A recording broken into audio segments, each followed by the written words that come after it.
Est-ce que vous connaissez le Trocadéro? Vous voyez les lettres d'or qui sont là-haut, au fronton? Tout homme crée sans le savoir comme il respire. Mais l'artiste se sent créer. Son acte engage tout son être. Sa peine bien-aimée le fortifie. Pan dans la gueule des surréalistes. Parce que tout le monde était poète. Il dit non, non, non, il faut bosser. Chose rare ou chose belle, ici savamment assemblée, inspire l'œil à regarder comme jamais encore vu toutes choses qui sont au monde. Il dépend de celui. Je vous ai les 4 inscriptions, oui. C'est pas mon sujet, mais on a des pellicules de films très très longues. Il dépend de celui qui passe, que je parle ou me taise, que je sois tombe ou trésor. Ceci ne tient qu'à toi, ami, n'entre pas sans désir. Et la dernière, c'est dans ces murs voués aux merveilles, j'accueille et garde les ouvrages de la main prodigieuse de l'artiste, égale et rivale de sa pensée. L'une n'est rien sans l'autre. Ça, c'est les 4 inscriptions en lettres d'or du Trocadéro. Et les gens ne savent pas, quand on jette un coup d'œil là-dessus, on ne sait pas que c'est Paul Valéry, obsèque national en 1945, et c'est pour moi l'un des derniers auteurs du top du top. Je pense que si on regarde un chapitre de Valéry, que ce soit sur l'esthétique, vous savez que tous les matins il se lève à 4 h et jusqu'à 10 h jusqu'à midi. Si vous regardez l'écueil de Paul Valéry, vous avez 40 bottins, à Beaubourg, en facsimilé, 40 bottins, et c'est d'une profondeur et d'une richesse insondable. Après, il a fait des articles merveilleux où on a commencé à condenser, mais je ne voulais pas parler de ça aujourd'hui. Enfin si, je parle de Valéry quand même, mais vous êtes bien. J'en ai pour jusqu'à peu près encore 5 jours. Il faut rester 5 jours, sinon j'arrête. Allez, on commence.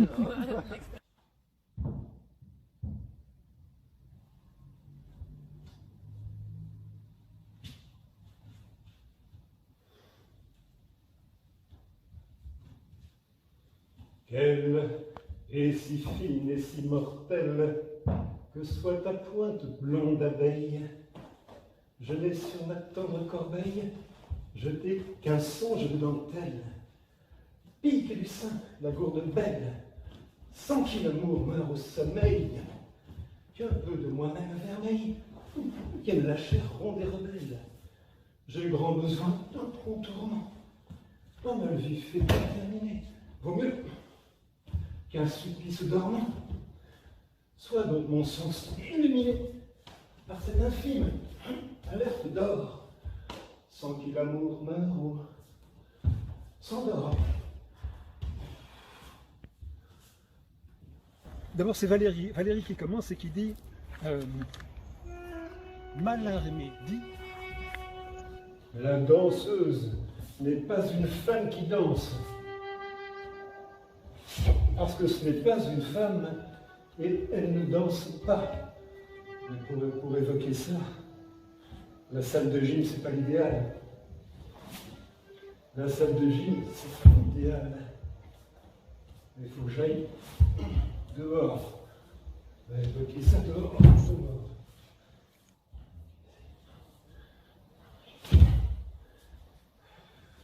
Et Mallarmé, divagation, 1897. Degas danse dessin, je crois que c'est 1932, entre 32 et 34, de Valéry. La danseuse encore et la méduse. Mallarmé, divagation, c'est ballet, ça s'appelle ballet. La Cornalba, la danseuse italienne. Et puis, alors bizarrement, Cyrano de Bergerac. Et ça, c'est Samuel qui le dit très bien. Mais plutôt qu'à ma vidéo, le bilan de l'aventure humaine, on pourrait rattacher cet extrait de Bergerac au sonnet sur la mort d'Ernest Renan. Une autre vidéo de mon cru, qui ne manque pas de charme.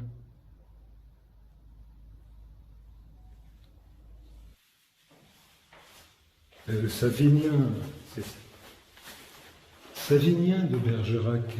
Savinien, Cyrano de Bergerac. Les états et empires du soleil et de la lune. C'est pourtant facile.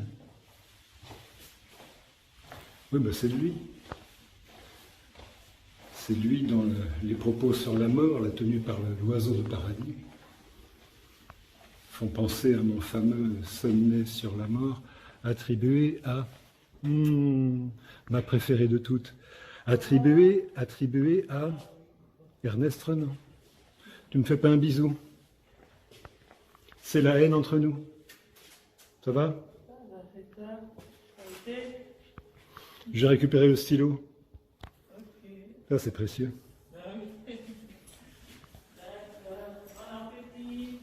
Toi aussi.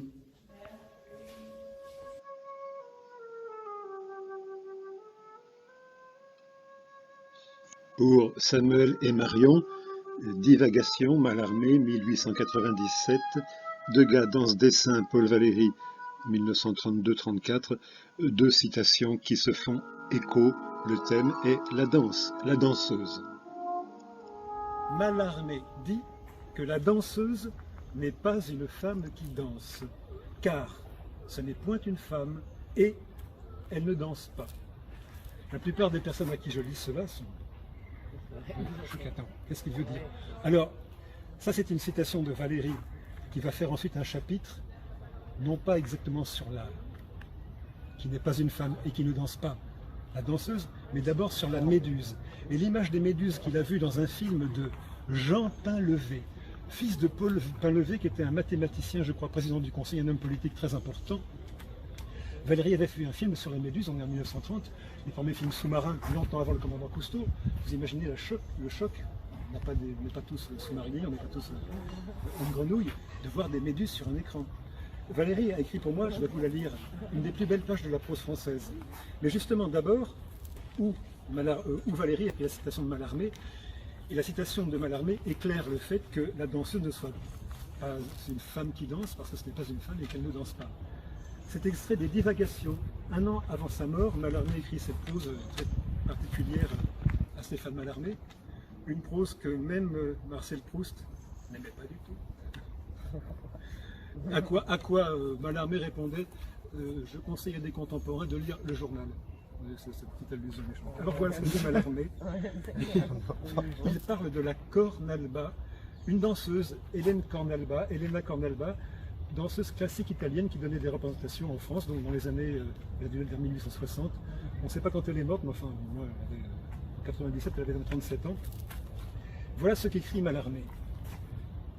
La Cornalba me ravit, qui danse comme dévêtue, c'est-à-dire sans le semblant d'aide offert à un enlèvement ou à la chute par une présence volante assoupie de gaz. Elle paraît appelée dans l'air, s'y soutenir du fait italien d'une moelleuse tension de toute sa personne. Je coupe et j'en arrive à ce que cite Valéry. Le jugement ou l'axiome à affirmer en fait de ballet, à savoir que la danseuse n'est pas une femme qui danse, pour ces motifs juxtaposés qu'elle n'est pas une femme, mais une métaphore résumant un des aspects élémentaires de notre forme, un glaive, une coupe, une fleur, etc. Donc, elle n'est pas une femme. Et elle ne danse pas, suggérant, par le prodige de raccourcis ou d'élan, avec une écriture corporelle, ce qu'il faudrait des paragraphes en prose dialoguée autant que descriptive pour exprimer dans la rédaction. Poème dégagé de tout appareil de scribe. On est en 97, 1800, 20 ans plus tard, 30 ans plus tard, Valéry fera un merveilleux dialogue qui s'appelle L'âme et la danse, où il met en scène Socrate, Éric Simac, très belle page de prose de Valéry, où il y a une danseuse qui s'appelle Attictée, et dont la virtuosité littéraire de Valéry se donne à cœur joie pour calquer les moments de la danse. Mais voilà, on en arrive à Degas, Danse-Dessin, un livre qui n'est pas dans la manière habituelle de Valéry, qui est un livre très, comme ce que je suis en train de faire en ce moment, quoi, des divagations, c'est du coq à l'âne et ça va. Valéry qui est la rigueur incarnée, ça touche un petit peu à tout. Et voilà ce que dit Valéry. Donc il a vu ce film de Jean Painlevé, fils de Paul Painlevé, homme politique et mathématicien. Courte parenthèse, nous sommes à une époque où il y a Paul Painlevé, il y a Paul Langevin, physicien, philosophe des sciences, je peux pas dire une bêtise. Langevin, Painlevé, Valéry, écoutez bien ces noms. Degas, qui est déjà un homme glorieux, le peintre Edgar Degas, quand il voyait Valéry, il était étonné par ce personnage, il l'appelait l'ange, Langevin, l'ange Paul Valéry, Paul Langevin, Paul Painlevé, c'est des noms. Il y a aussi Pasteur Valéry Radeau.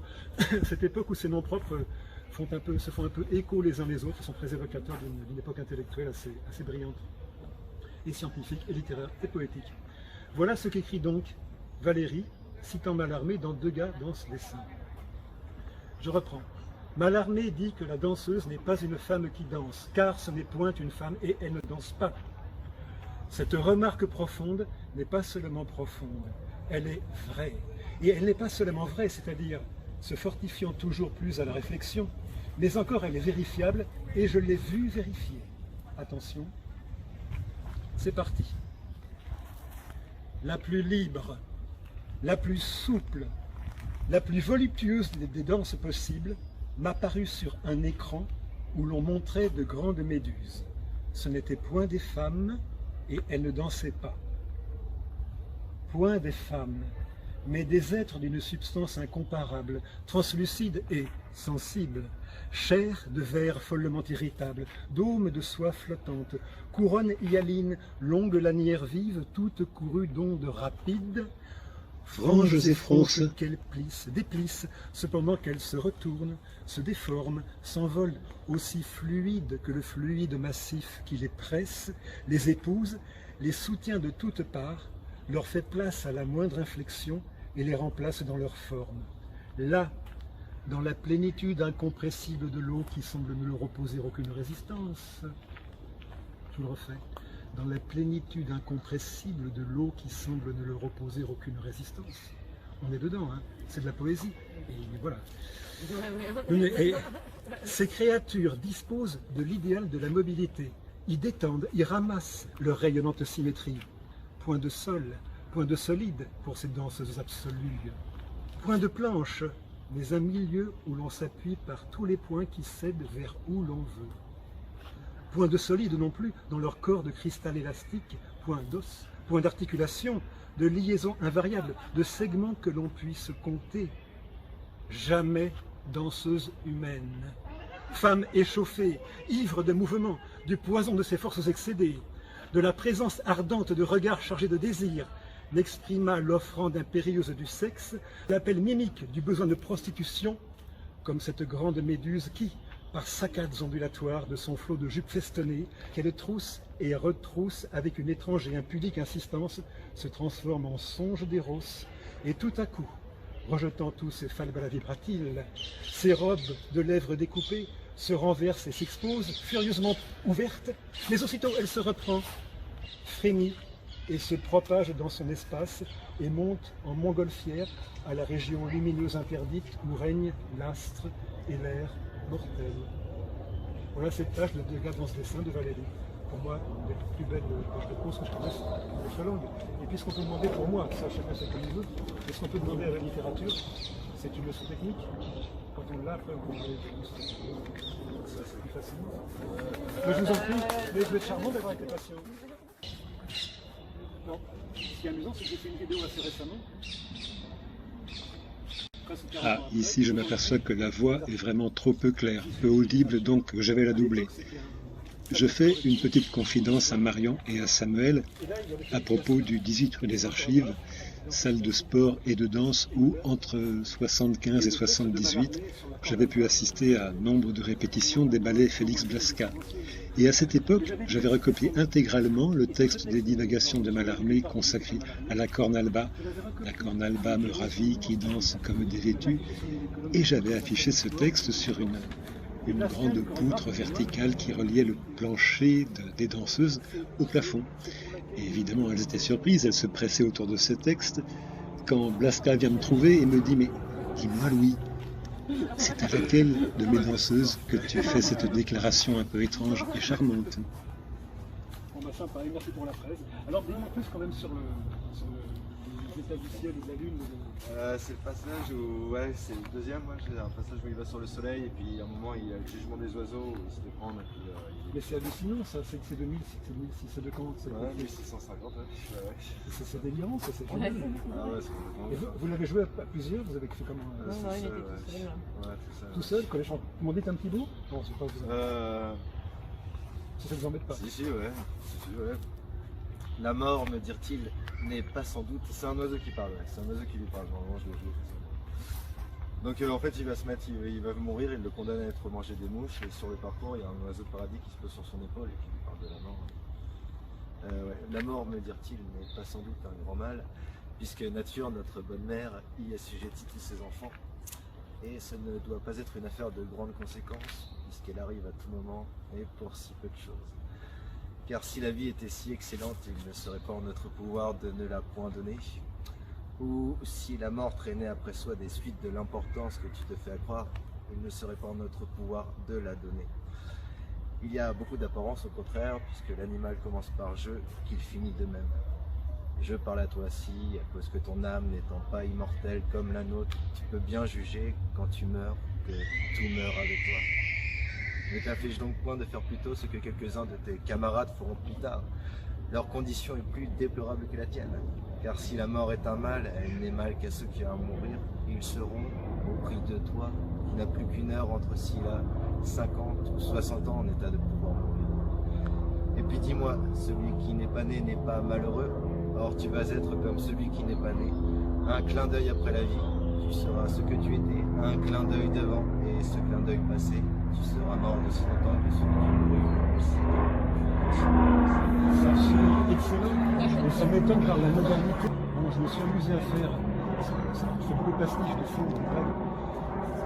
Si ça vous amuse, je n'ai même pas mis mon nom, j'ai mis Antoine Huguel parce que j'ai mis le nom que j'ai dit chaîne YouTube. Ernest Renan, Sonnet sur la mort. Il n'a jamais écrit ça. Il agite ce soir malgré la chaleur? Oui, il y a intérêt. Mais on va mourir de chaud. Au moins ça sera fait. Ernest Renan, Sonnet sur la mort. Il n'a jamais écrit ça. Et j'ai fait cette vidéo. D'ailleurs, à la fin, je finis sur mes rails. Non mais, vous allez voir. Google Ernest Renan, Sonnet sur la mort. Vous allez voir quelques sentences, genre par exemple Ernest Renan, Sonnet sur la mort. Mais même sur Google, vous le voyez tout de suite. Et donc là, il y a non seulement le sonnet, mais il y a aussi quelques proverbes. Par exemple, celui que la mort frappe, il ne sait plus trop quoi faire. Une grande profondeur, n'est-ce pas? Ouais, c'est clair.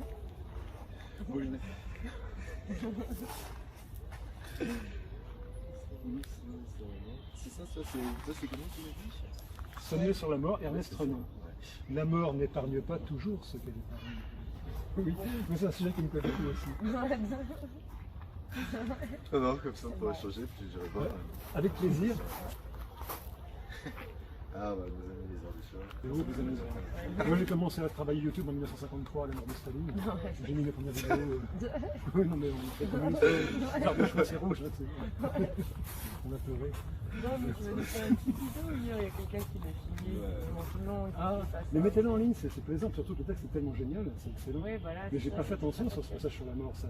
Je préfère vous remercier, mais j'ai fait, je veux pas le... Ça rejoint une vidéo qui s'appelle Le bilan de l'aventure humaine, où je cite Shakespeare, As You Like It, les 7 âges de la vie. D'abord le bébé qui va gît, après petit à petit l'amoureux, à la fin le vieillard gâteux. Et puis, je me suis fait d'un truc que j'ai fait, mais ça c'est autre chose. Mais ça parle aussi de la mort. La main glisse la main, la vie glisse la main dans notre marionnette. Fort dur à enfiler, d'abord fort étroite, si l'on en croit les contorsions et cris du nouveau-né. Elle remue les doigts dans nos membres, dans notre tête, les en coupe, etc. Et puis à la fin, jusqu'à ce qu'elle se lasse comme l'enfant d'un jeu et dépouille la guenille usée. On voit la trame. Et donc ça, c'est... Après quand même, je ne pense pas dans le négatif, il faut bosser quand même. Ah oui, bon. Sinon c'est Sioran, il y en a qui ne voient rien pour se tourner une balle. Il n'a même pas fait en plus. Ouais, c'est pour ça de l'oraliser, c'est toujours Tu te rends compte, je connais un mec de la famille de Hendrix. Ouais, c'est clair. Moi, je suis impressionné. Donc, si on récapitule, les états et empires du Soleil et de la Lune, donc d'abord le Mallarmé, les ballets de divagation, 1897, donc la danseuse, la corne alba. Ensuite deux gars dansent des seins. Deux gars dansent des seins. Il faut avancer davantage, là, mon grand. Genou, il faut protéger. Deux gars dansent des seins. Le chapitre La danseuse. La danseuse n'est pas une femme qui danse, car ce n'est pas une femme et elle ne danse pas. Point. Point.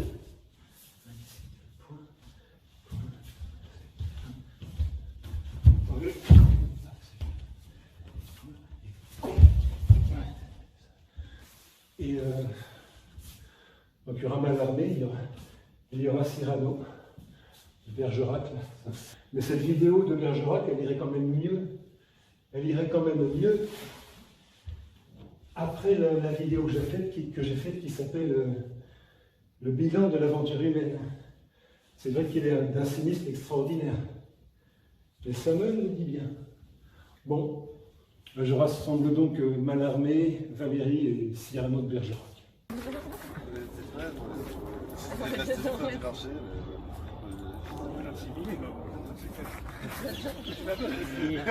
Je m'appelle ingénieur.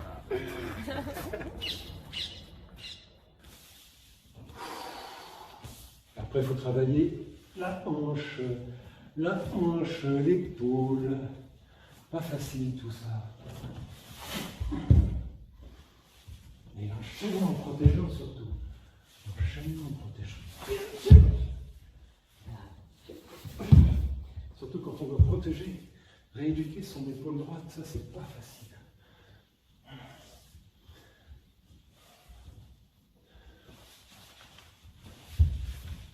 Souplesse, ça va encore. Souplesse, ça va encore. Hop. Ça va. Et par contre, il faut passer la hanche. Passer la hanche. Passer la hanche.